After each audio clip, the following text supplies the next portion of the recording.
December 2020 is here, and all we want to do is escape to a different reality. The year that dragged on is almost over, and with me to see it through to the end is... It's me, ACJ, or just call me Joe. I don't think anyone has ever called me ACJ in the history of anything, so I'm Joe.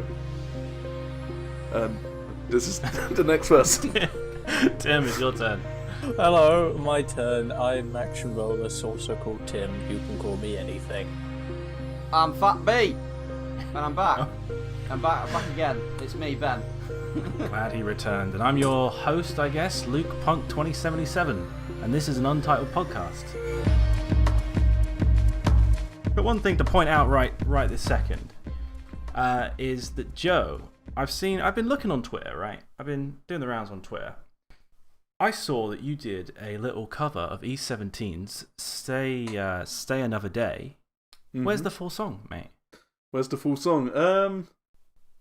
I guess I could do a full one, but it's a lot of effort because I sung it 4 times, didn't I? Yeah, oh, that's a good point, yeah. What was that for again? Smooth McGroove. It was for my YouTube channel, which is called ACJ, but you can find it by typing in like Uncle Adam's ACJ or something like that. Anything like that. You've already brought him in to this. You said his name. Your brand is attached to Uncle Adam's. You know what I wanted to talk about, right? It's something to do with someone in this chat and something he said about 2 seconds ago, which was Ben saying that he's back. What does that mean? Back from where? We didn't upload the other podcast. No. This is going on a video show, isn't it? So I've been in for a while. Well, I guess me and Tim are back as well. Then we've both been on that. Oh, well, I'm back. You missed your chance at saying that. I got mine in. I'm back after what, like 4 years. Was the last one the Smash podcast you did? It was Ultimate when people were trying to make Smash Meters legal. Oh yeah. What's your guys' opinions on Smash Meters now? I think that they shouldn't even be allowed in casual play. I think it's the worst mechanic they've ever added to the game. I hate it. I completely changed my mind. I thought we should have gone from the start. There we go. Yeah, that's the sort of differences that we have on this. As if that was 2 years ago. That was 2 years ago, right? Yeah, it must have been. Because when the game came out. Yeah. Christ. What a crazy world we live in. And now we all hate Nintendo. It's crazy. Yeah, they've not had a good year at all. No. Well, Animal Crossing sold well. Yeah, they hadn't released anything else though. Really, they released Paper Mario, and then I think it was Hyrule Warriors, and that was about it. Oh no, Pikmin, but you know. Yeah, but that's like a fake game. Yeah, I think that they'll come back next year with some big releases. I mean, it takes a long time for them to make those games because they're so polished. I think what takes them so long this year is that they haven't done like a big direct with announcing everything at once. Like they've just really trickle fed it, which is a bit unfortunate because like they come out of the trailer, then they're like, oh, it's out next week. I'm like, Jesus Christ. I'm not quite sure why they decided they just aren't going to do Nintendo Directs. Like, they just decided, everyone loves them, let's not do it. That's Nintendo's thing, though, isn't it? Like, once they started doing that, and now that everyone else is sort of copying them, they're like, we can't do that anymore. Well, it might be just a thing they bring back, and then everyone will be hyped for it. It's like, you know, how they make stuff, and then they have less quantity so that people want it more, and then when they get it, they love it. It's good for their image to say, next year and go, oh, we're going to do a direct again, and everyone's like loving them again. Yeah. Get their goodwill back. Yeah. Do you reckon they're holding their cards for like a potential Switch 2 or something? I think that's the theory, is that it's now, it's all being held off so they can announce it with their more powerful hardware. I'm a bit nervous about that because was it a while ago they said to developers get the Switch is going to be 4K ready or something like that, and I don't think that's going to be like a hardware thing. I think that might be something to do with streaming. It might be an add-on. Like if you wanted to dock it, there's a new dock, let's say, and it has like potential to go on Netflix 4K or whatever. Be like upscaling, wouldn't it? Yeah, and it's just like Chromecast that's inside the dock, but you put the Switch in and control it via the Switch, like the controller. Yeah, I don't think it's gonna be a traditional like PS4 Pro kind of thing. Like it's not gonna be a new console upgrade. I reckon it'll be something a bit that I reckon they'll have to do a lot of tricks to get the Switch to work with that much fidelity. Did they say that the new Zelda game, the Breath of the Wild sequel, that's going to be on Switch, or did they just announce that they were making a new Zelda? They just said it was in development. Okay. Yeah, I'm not sure if they put like a Switch logo on it. I think they're pretty vague on it. It's weird because I think they said that they want the Switch to go on for like 7 years from its release, or like a decade long. But I never know with Nintendo because when the Wii U got announced, was it the Wii U? Oh no, it was the Switch. When the Switch got announced, they said they're still going to develop things for the Wii U and the 3DS, and the Switch is just a third pillar. And I was like, that's a load of shit. I think they want for the Switch brand to last for ages. I don't know if they necessarily want the model of Switch that we have now to last that long. But I think the brand of just Nintendo Switch will go on that long.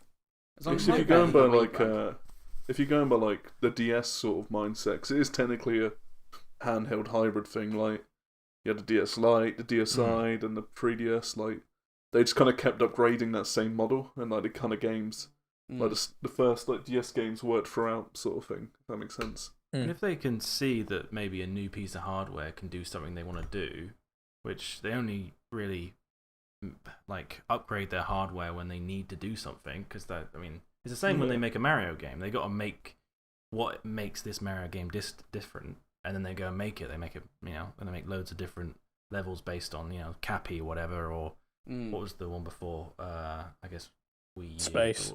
Space. The Galaxy. They have a mechanic, but if they're like, oh, the Switch is fine, we can still make games that are good there, and we don't need any processing power to do Breath of the Wild, then we'll keep it on Switch.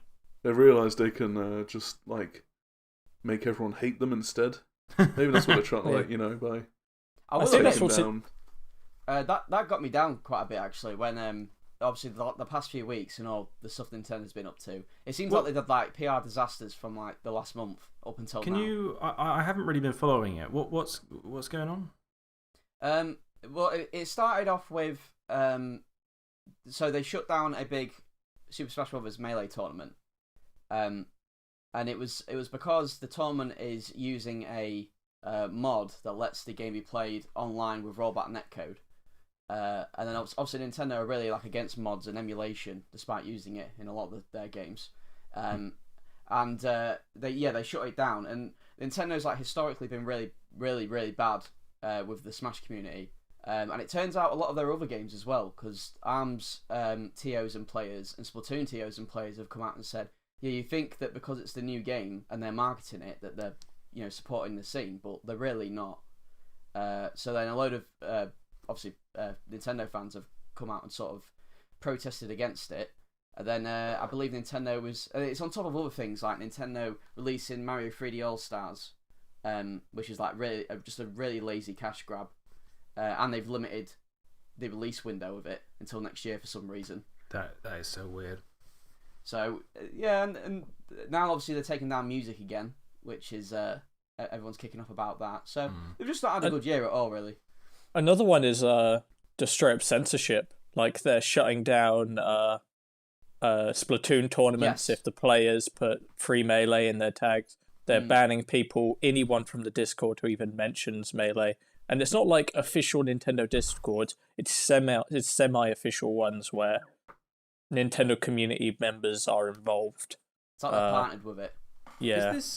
Do you think that this is a something that Reggie would have dealt with in the past, and maybe something to do with him changing over is affecting their maybe not directly, but like certainly like the new leadership involved. It does raise an eyebrow that you've got a lot of this new leadership and this new direction they're kind of going in. But it's not like. My thing is, I don't think it's a new direction at all. I think they've been like this for years, and I think it's just all It just seems a bit. It's all just happening a lot at once. I think this would have happened regardless. They've been really bad at it for years. Like they famously stopped Melee coming back to the MLG circuit in 2007, I think it was, and they charged MLG when it did come back in like 2015. They charged MLG. I think it was like they said you're gonna have to pay us $50,000 to stream this event. So they just cancelled the event for the next year or what have you. And there's been a load of other companies that have wanted to get involved with Smash, but Nintendo has made it super, super difficult. and that was under the leadership of like Reggie and Iwata. The thing is now is that I think kind of what you were saying, Joe, is because there's no face of the company, it just feels so much more corporate than before. Where you had like Miyamoto, Iwata, and Reggie, who were like the three guys who always presented stuff. So you had like a face to put to the brand, so it wasn't as harmful. I think it didn't seem as inhumane. Yeah, I think that on the two companies I'm thinking of, I mean Nintendo included, the complete opposite side of what you're describing. It seems like Valve, which is also a kind of a faceless corporation at the moment. I mean, you don't really see Gabe Newell talking. No. But they're all in on community. They make games based on community mods. I doubt that Nintendo would ever do that, but I think that Sega is quite into the fact that their fans are now creating fan games and then hiring them, like with Sonic Mania, and I know that I think they made some tweets about it as well. Yeah, I've seen that for quite a few years, because I think they realised that, like, especially the Sonic fan base is really passionate about Sonic kind of games. Like, I don't know if you've played the game Freedom Planet, but that was yeah, that's very similar to a Sonic game, and I think that they saw the developers from that and gave them the wink. This is the thing, because you don't have to, even if it's within your right to take down this tournament or what have you, you don't have to. Like, you can always turn the blind eye. I think Capcom actually have said before that it's not like they can endorse like mods and stuff like that, but they also can always look the other way, kind of thing. Like, if they acknowledge it, they have to do something about it, so they just won't acknowledge it. Yeah. Because I don't understand, because it's all about profit at the end of the day, and I don't understand how anything in regarding to a 15-year-old game cuts into Nintendo's profits. Because, Sega takes advantage of it and hires modders and that, and they made a load of money off Sonic Mania and got goodwill from their community, so they bought Forces as well. I don't understand how Nintendo don't see, there's a benefit to this. They can use it. There's supply and demand, and they're going, oh, no, we won't. We're just going to restrict it all. Yeah, it's not like they can go, don't play Melee, and then people go, oh, yeah, you're right, we should just play the new one. They're not going to if they even do remakes Melee, they have to make it exactly the same anyway, because there's a reason why people play it, and it's not, you shouldn't tamper with that. No, if they screw up any of the nuances of it, the people who are going to buy that aren't going to want it. And if they do a good job and make a new remake it, people will buy it. Well, I always think back to there's a Third Strike port on a 360, Street Fighter 3 Third Strike. Not quite sure how well it sold. I think it did quite well because it was a very popular game for a while. And it's essentially just Street Fighter 3, but with a bunch of additional stuff and really good online. Like, it's one of the first, at least as far as I know, it's one of the first official fighting games to have a rollback netcode. But that was my first experience of it. And it was good back then, and it's probably still holds up today if we went back and played it. But it's little quality of life things as well in that game, other colours and stuff, like extra music tracks, and just widescreen, good emulation effects, stuff like that. And it probably didn't cost that much to make, 'cause it is just a port, but with some fancy add-ons to it. But the people loved it, the hardcore community loved it, and Melee's the same. If you just put it on Switch, you have some good online, some additional things done. You know what I mean? I think the problem there is good online, because well, you got a fucking guy that made it anyway. Just use his. Yeah. This guy's work's been done for you. This is it. I don't know. I think I might have talked about it before, you guys. But have you ever seen the documentary High Score? It's on Netflix. No. In that, they talk about how there's many different developments, especially in the early years of gaming, like the 80s and 90s. I think it was Pac-Man, for example, and it only originally had one maze. And then these guys tampered with their arcade machine and managed to develop other mazes for the game. And then I think, who made Pac-Man? Was it Namco? Namco. Yeah, they found out about this, and at first I think it was Namco, they decided to try and sue them, but then I think it was at the last minute or something, like the next day, they actually invited them to come and develop Pac-Man with them.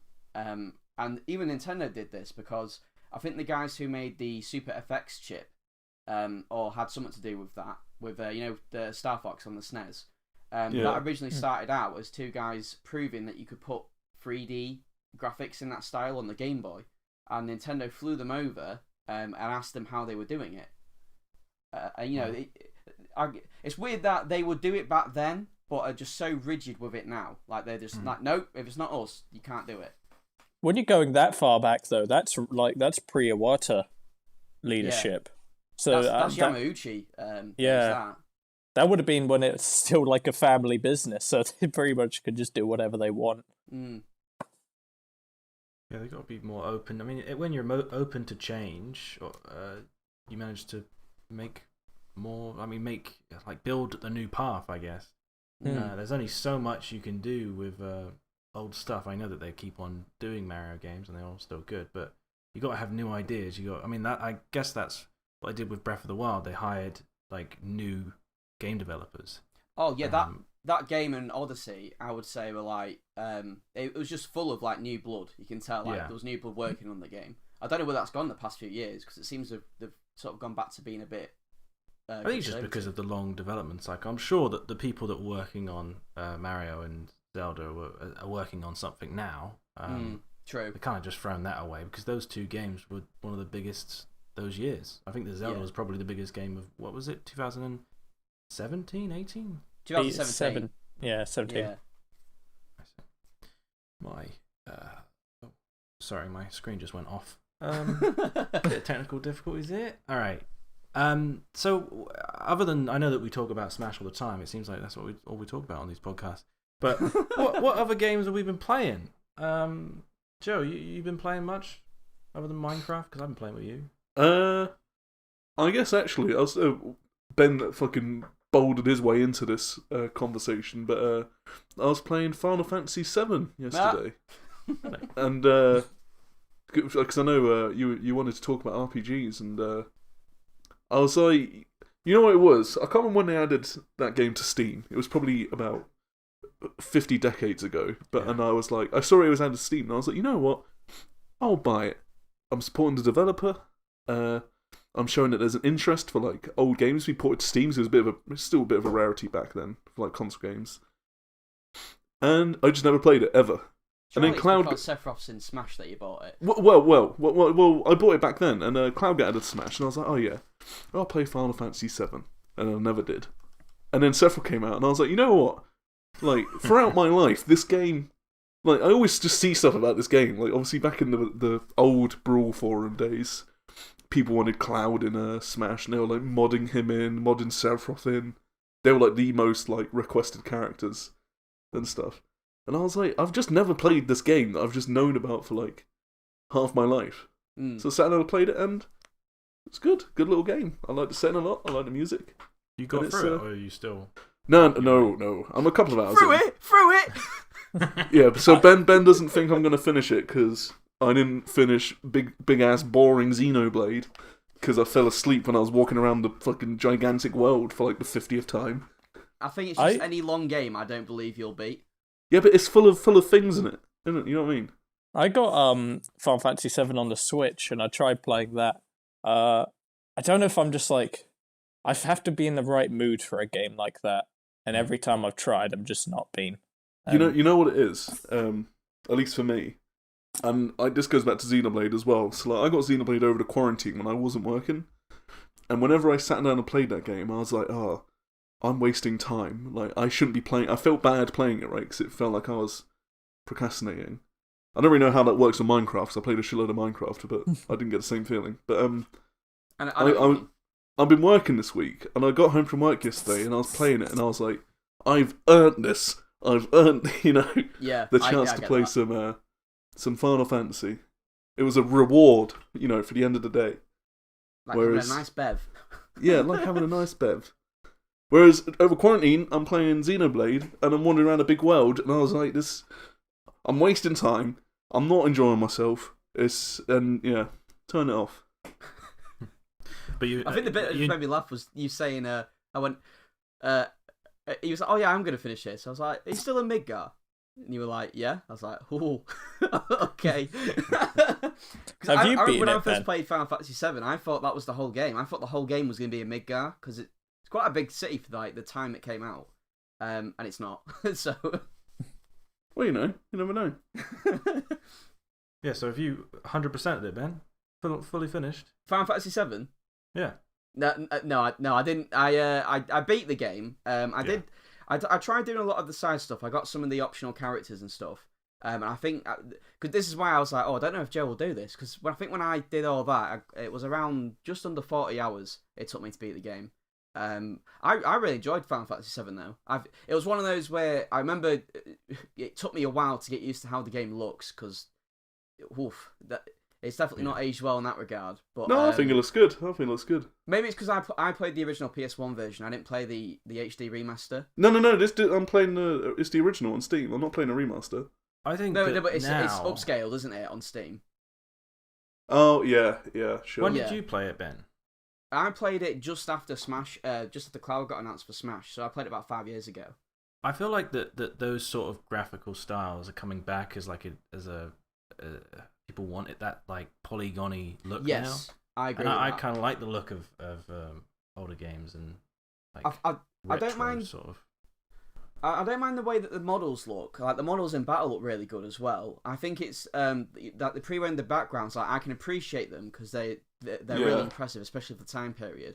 But they just clash really heavily with when. Like I remember at one point you're walking through the slums and there's like this pole, this telephone pole, and it looked like it was flat. So I was like, why can't I cross this? It looks like a bridge, and I couldn't do it for bloody ages. And I had to go online and figure out the actual way to go around this screen because I couldn't really grasp what was. Is there. it where the digger is? I think it was there. Where there's like a robot hand and a digger. I do remember a digger, yeah. Yeah, that's the same. I had to look that up as well. Yeah. It's this fucking like it's literally this. It's this flat thing, and it's on. It looks like it's on top of a ledge. Yes, that's the one. That's the one. Yeah, but it's not. And like I was going back. I had the same thing. I was jumping in a digger, thinking I had to like move it or something. And yeah, that's funny. I'd say yeah. I do know what you mean, and that bit, even in the upscaled bit, it does. They look ropey, but I don't know. I like that kind of pre-rendered sort of gritty kind of background. And it makes sense because it's a bit of a gross looking game. I like the pre-rendered backgrounds, but like when I tried it, I also had the same issues of it, that they're just not good for gameplay. Like I'm trying to walk across pipes and I can't find the route, and it's annoying that I have to literally just like walk back and forth trying to find which of this flat background can I walk on and which bits can't I. I did find once you got out of Midgar, it's a lot better because the areas are a lot more, I guess, varied and not as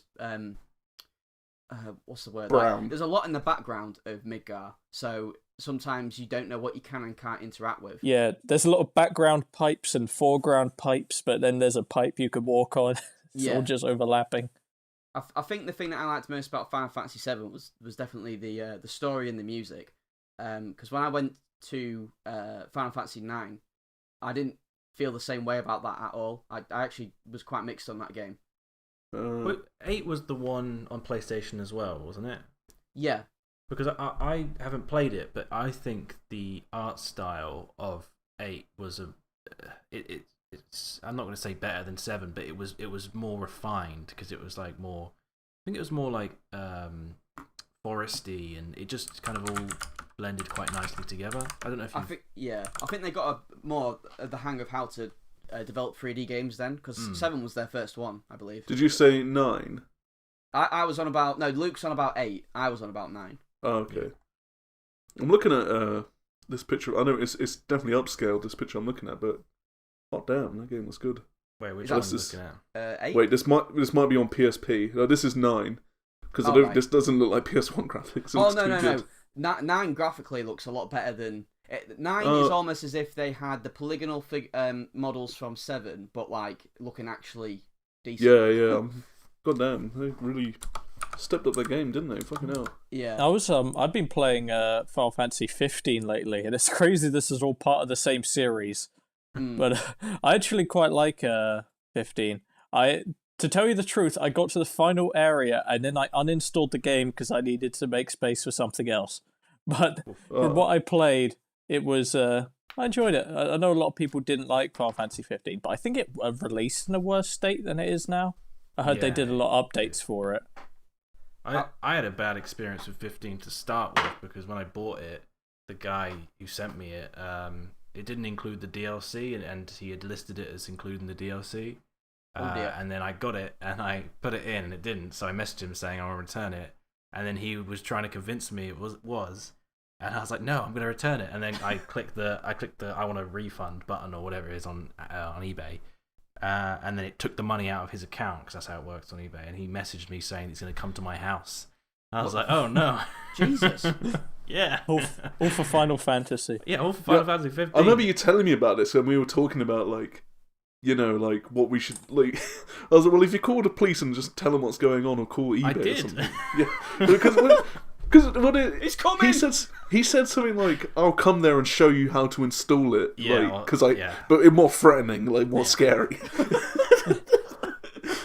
Because it wasn't one of them download codes you need. Yeah, it comes with a download code, and he had used it presumably. Fun little tip for you, everyone: if you want to get something done in a help desk system, don't go on the actual website. I went on eBay, tried to use their help desk, and they were just useless. Twitter. Go on Twitter, private message the support team, and they'll get it done instantly. Or just post it publicly, kick up a fuss. Yeah. They'll fucking... I didn't really want to post it publicly, because then he might be able to find Oh, yeah, you might be able to find you. No one's going to listen to this podcast, it doesn't really matter.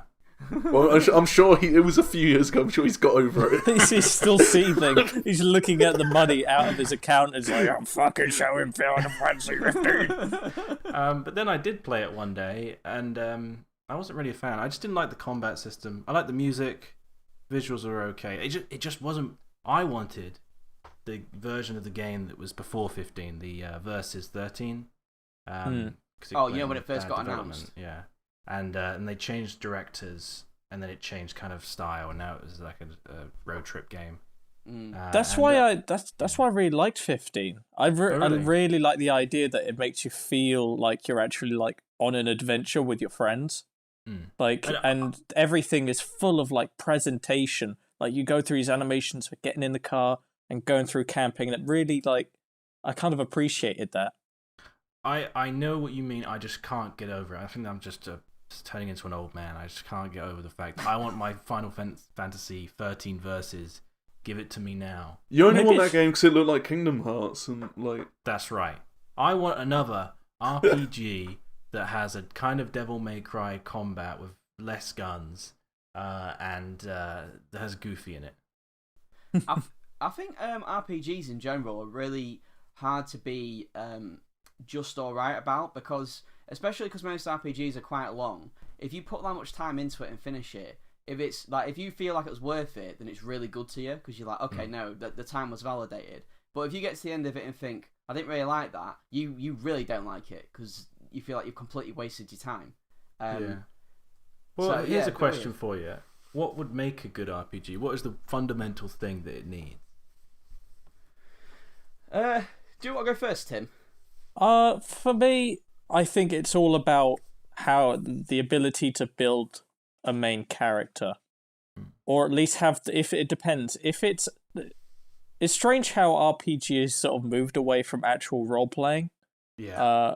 Because any game that has a set main character and you can't change what they do, that's not role playing. That's just a turn-based or stat-based game.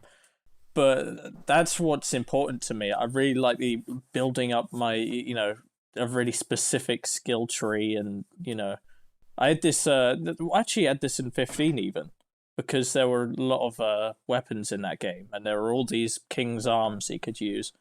And I just as I was collecting them, I was like, "Oh, this one's really, really cool.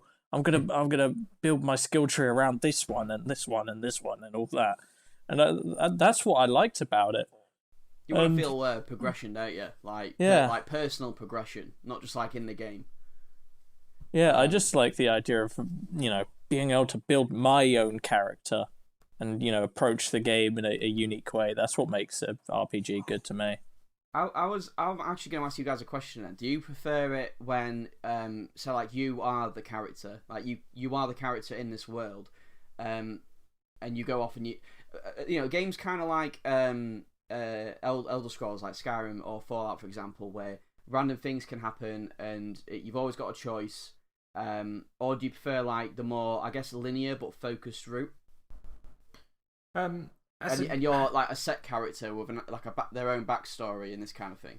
I think that there's the question there for me personally is that if you do it like an Elder Scrolls or a Fallout or a Cyberpunk, with that scope and that level of polish and gameplay. I say polish, there's all these bugs in Cyberpunk, but I mean the scope they're going for is first person shooter or first person action game, and then the massive RPG they've got. I do like that a lot, but when it's like I don't think I'd like a Xenoblade. I don't think I'd like a what's the top down one called? The one by the Doom people. Id, is it Id? Top down. What, top down id RPG? No, I think I'm going completely wrong. Are you thinking Diablo or something? Diablo. Diablo. So that's not id. That's Blizzard. Blizzard. Diablo's kind of like an RPG, isn't it? It's a bit, yeah. Yeah, you could sort. It's got stats. Oh yeah, action role playing. That's fine. Maybe that doesn't really cover it, but like those open world ones that don't have the. I like gameplay. I think I'm more of a gameplay person. So if the RPG has like what's it called, turn-based stuff, I'm not really into it. If it has like the combat suffers because of the RPG, I'm just not really into it. So if you're talking about games of massive scope like Skyrim, then I'm more into that. But if you're talking about the other end of it, where you're just a character in this world, like Deus Ex, you can't really go and do whatever you want. You have to follow a story, and that's still an RPG. I'm more into those. Kingdom Hearts sort of thing. I think it's because for the most part I've played mainly JRPGs, but in recent, like the past few years, I've managed to play quite a few Western RPGs as well, and I find JRPG seems to focus more on character and the actual battle system than Western RPGs do. And Western RPGs are more about, like you said, the scope of the world, the choices you have. Interesting you brought that up, because I was thinking about that earlier today, and when it comes to Western RPGs, I always go stealth characters with Japanese or Eastern. I guess there's more coming out from China now. I always go with gameplay. And I don't know why that's ingrained with me, but Western is always, I just go as stealthy character. But you don't really do that in Eastern sort of games. There's not really that many options for play style in a lot of JRPGs. You can build your character differently, but it's not like there's not the mage and the warrior and the thief. It's more specific. No, it is more specific, yeah. And I think, my favorite RPG, in fact, favorite game of all time, is Xenoblade X, which is an interesting game because it's a JRPG that follows a lot of Western RPG sort of design ideas. Yeah, it's a lot more gameplay based. It's a lot more about the scope of the world. It's got customizable main character. It's funny you say that, Tim, because Xenoblade X, I think, and I've seen a lot of Xenoblade fans say, has probably the best gameplay of the series, but obviously like the weakest story. And I thought after I played Skyrim, I thought Western RPGs were just quite unfocused when it comes to story, but were really good at building the world and giving all these expansive options. But then I played Witcher, and I was like, okay, no, you can actually do both. So there is a way. You don't have to pick one or the other.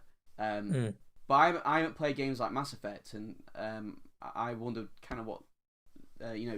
Like I know they're really heavy story games, but you also get choice as well. So I didn't know how focused they were. Mass Effect's interesting because it's really, I think it tries to go for, it doesn't go for scope of the world because it's very specific areas. Like you have the ship, you have the Citadel, and you have like these like hub worlds, and then you have the combat areas. There's not a massive thing you can explore. At least I think there is in Andromeda. I haven't played that. It looks fucking awful.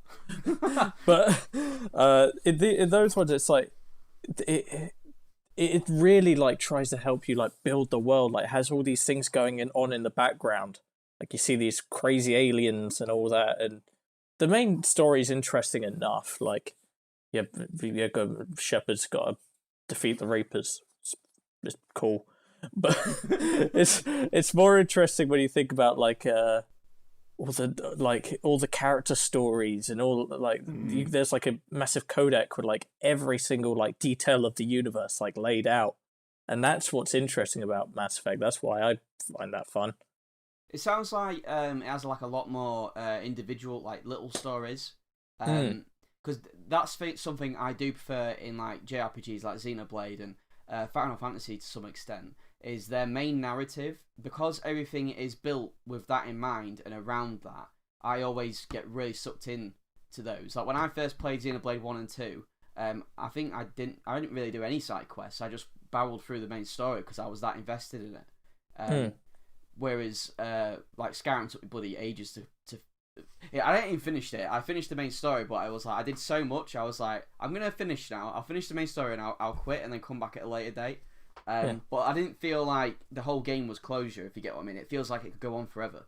Yeah, that's how I feel. That's why I love Xenoblade X so much. The side stories in that game are phenomenal. Like it has this like it has this screen that you can go into from the menu with like this spider's web, which has every single relationship between every single character in the entire game.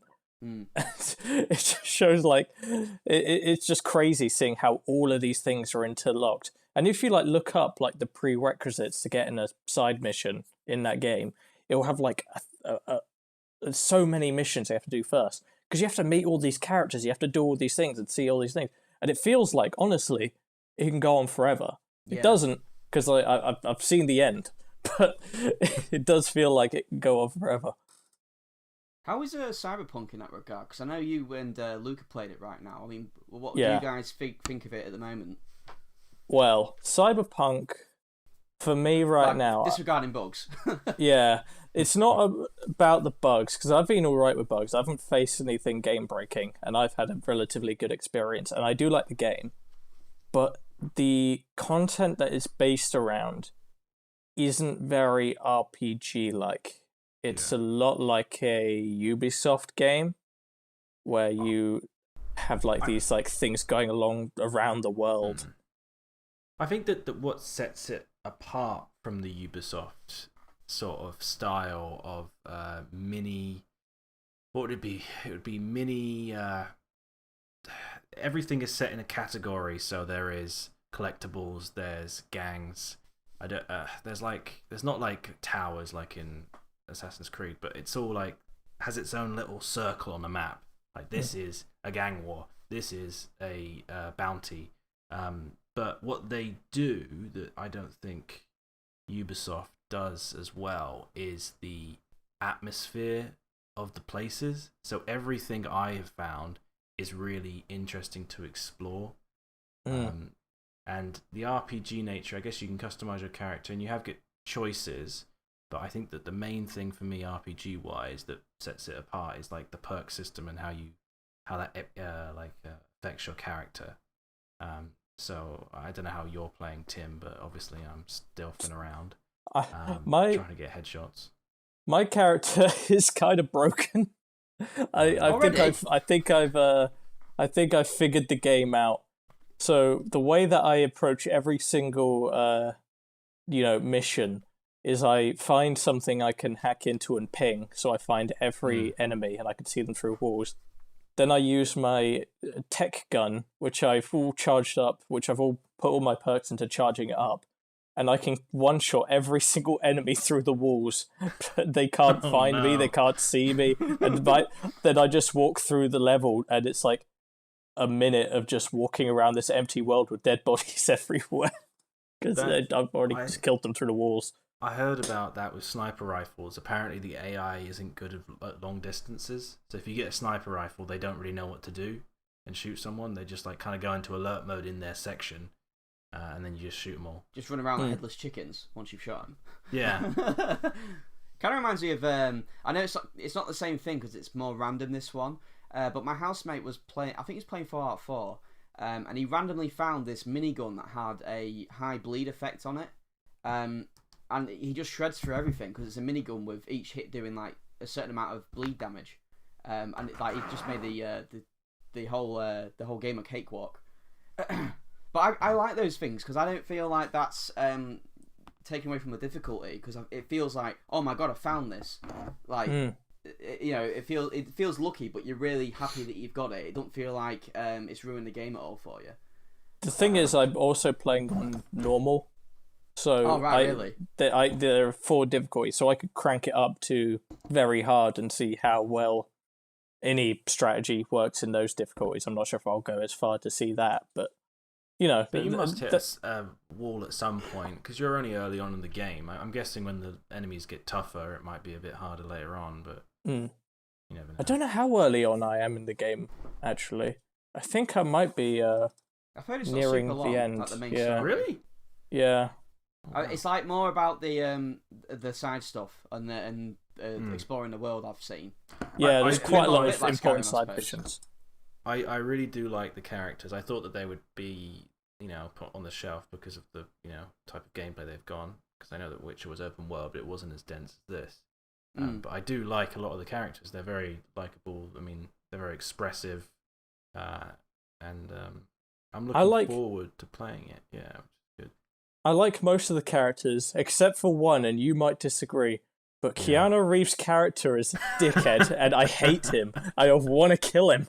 I haven't had too many conversations with him. Why don't you like him? I think it's.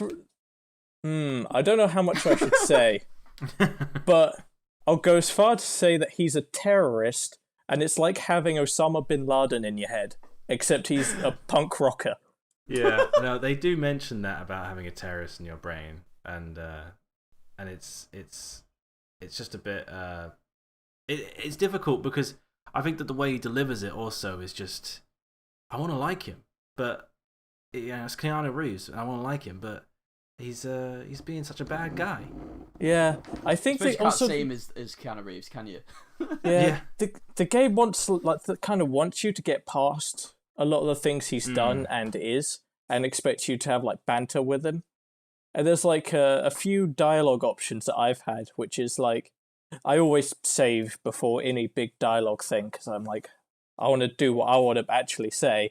Then I realise that this is just going to cut it off short, and I go back and go do it properly. Sometimes you want to live the fantasy too. Yeah, so it's like a lot of time it'll be like, Keanu Reeves appears, he says something stupid, you have an option to say fuck off and end the conversation, or you could say, or you could just continue talking to him. And of course, every time I want to say fuck off, but then that ends the conversation. I don't get story. I don't get to hear more about his character. Like, I wish I could be rude to him and also continue speaking to him. Yeah, I haven't got far enough to know what his goals are, so so I can't really make an informed decision. Speaking of dialogue options, have you guys come across any? And this is in any game, anywhere you have the choice of like, say like they'll ask you a question or something, and you can say like, let's go for a drink, or no, I'm busy today. But then the one you select is like so much more aggressive than like how it sounds via the text. I remember in Witcher, this guy's like, he's having a go at you or something, and you can either reply to him or it says, gently push him out the way. And I picked gently push him out the way, and he like pushed him to the ground and snapped his leg. I was like, what's he doing? That is every single dialogue choice in Cyberpunk. All of them sound like way more mild, but then your character just says, fuck you. Yeah. It's dead funny though. This is slightly off RPGs, but do you guys know about the glass him thing in Wolf Among Us? Oh, This is going back quite a bit now, but There's a dialogue option where you walk up to a guy in a bar who you've previously had an encounter with. The lumberjack guy, I'm pretty sure, but whatever. It's a guy you've had a disagreement with, and you have a prompt. You have a couple of prompts, but one of them is glass him. And a lot of players, for some reason, I think because when I say glass him, what do you think that means? If I say that, I'm a glass on his face. Yeah, right. Yeah, that's what I think. Yeah. I think a lot of maybe Americans or maybe not native English speakers, they thought that meant like give him a drink or have a drink with him or something like that. So imagine these guys, I'll have a drink with him, and then he just like he smashes a glass and starts like killing this guy. People were like, "Oh my god!" I think the Telltale ones are quite bad for that because you can't like reload. You just have to live with the fact that your character just said that. Like I didn't want to, and every choice apparently matters. There's a lot of YouTube clips of people pressing the wrong thing or misunderstanding stuff. Him. Yeah, it's hard because in those games you not to go too much on a tangent, but you don't have much time to select sync, and you only have you have glass him. It doesn't say smash a glass on his head and kill him. Like the action of it, yeah. Yeah. I do that winds me up in a lot of because Mass Effect sometimes has that, like you'll say something like way more peaceful or aggressive than what it seems. There's the also the like quick time like actions that you could do during dialogue choices with Mass Effect, where it'll just be like someone says something and then for a moment something will come up that says like right trigger or left trigger for a Paragon or Renegade action, but it doesn't tell you what that action is. So a lot of the time, pretty much everyone that I know who plays this game just goes through these actions every single time because you see a thing flash and you hit the button. But most of the time, it's just like punching people and just being incredibly violent. That kind of reminds me of Fable. I don't know if you guys have ever played. I've not really played it, but you have I've like played a good Fable. guy and bad guy option on that, don't you? Yeah. The bad guy option of Fable is just murder everybody. Yeah. Oh, it's pretty simple then. I love Fable. Weird. Sorry, go on. Oh no, just said that's one of my favorite games of all time for a while. Was Fable 2. They're doing a new one, aren't they? I think so. They haven't gone into many details about it. It's not the original team because Peter Molyneux is insane and he's fed up of Guru Larry insulting him. But it looked like a reboot to me. Yeah, they're just gonna do something else with it. But I don't even know if you'd cast that as an RPG because it's. That's what I was gonna say. Like RPG is so broad that I mean, is Zelda Breath of the Wild an RPG? Right. I was gonna bring this up.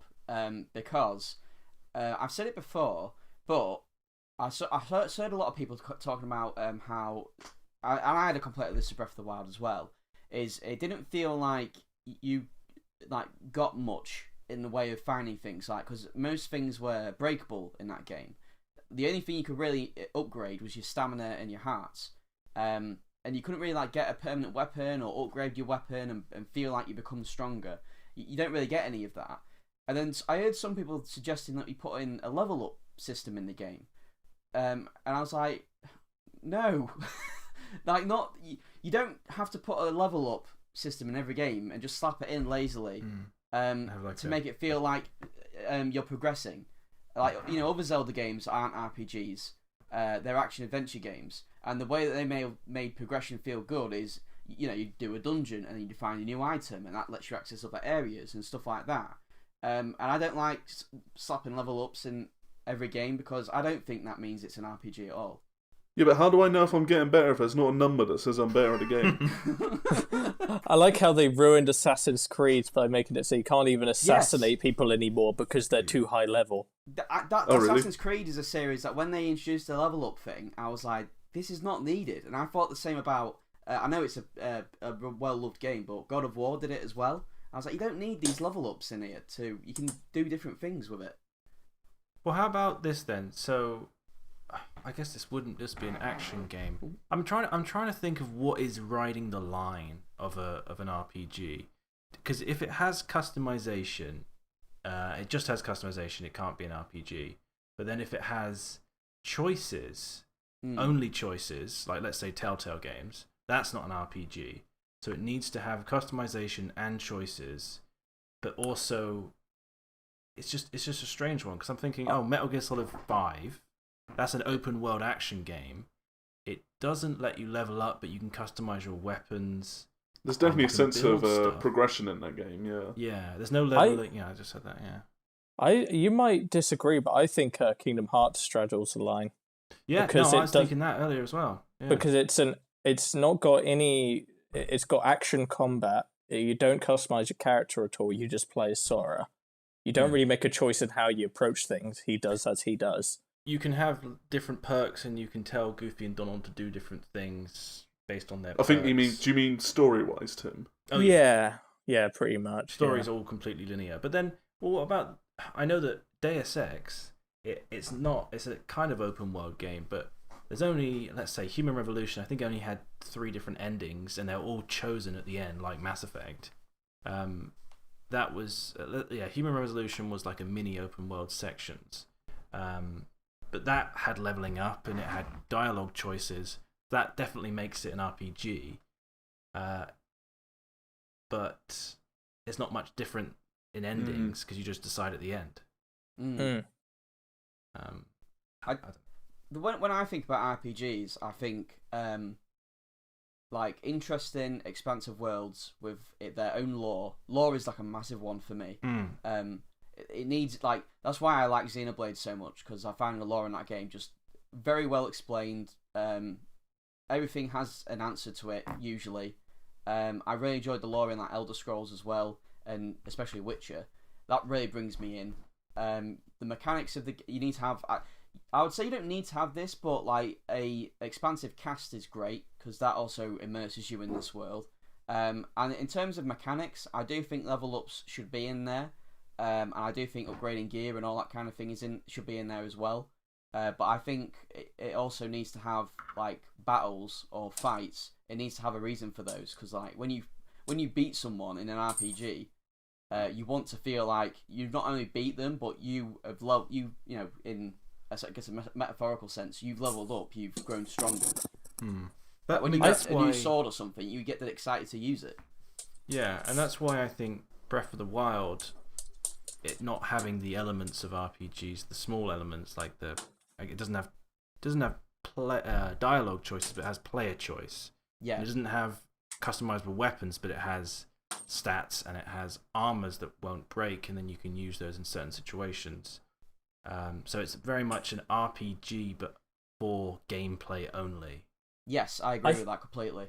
I think a good way to find what borders RPG is to think about what is the quintessential RPG, what encapsulates the genre. And for me, I think that's probably Morrowind. Yeah. Because it's fully stat-based. Like, it sort of has action combat, but not really, because every attack is just a dice roll and can just miss even if you actually land it. The lore is extremely expansive. Like, people still talk about it now. And I just think about the way that world it just makes you feel like you're part of this like crazy alien world, and you can just do anything with your character. Like, you can go join these factions, and it's not like Skyrim factions where it's like a mini storyline. You actually kind of have to be a member and do it their way. You can't just be a warrior that is a member of the Mages Guild or whatever for no reason. Close role, like close D&D, close as you can get to D&D, really. And that's that. I mean, I think that in my mind, a role-playing game, an RPG, purest form is like D&D. And as close as you can get to that makes it. But then we go into Western territory. Like, that is a Western RPG.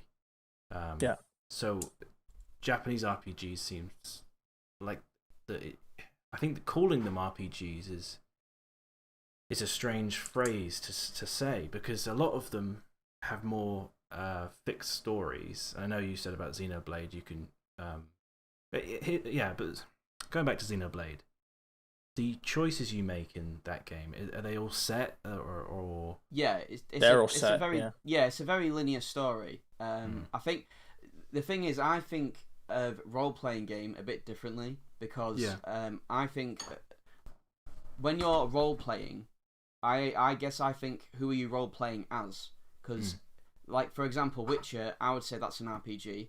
You're role playing not as yourself, you're role playing as Geralt. So I guess I see it in the sense of like, as if you're an actor. Like, you know, you take on this character and you are this character. So like, when I make decisions in Witcher, I don't really think about decisions that I would make. I make decisions based on how I feel Geralt's character would pick. That's interesting. If that makes sense. And I feel the 'cause- same way about JRPGs as well. Like, I don't feel, even though I don't have much choice, I feel like I am role playing as this character. I'm being taken along for the ride. I don't know if you understand what I mean.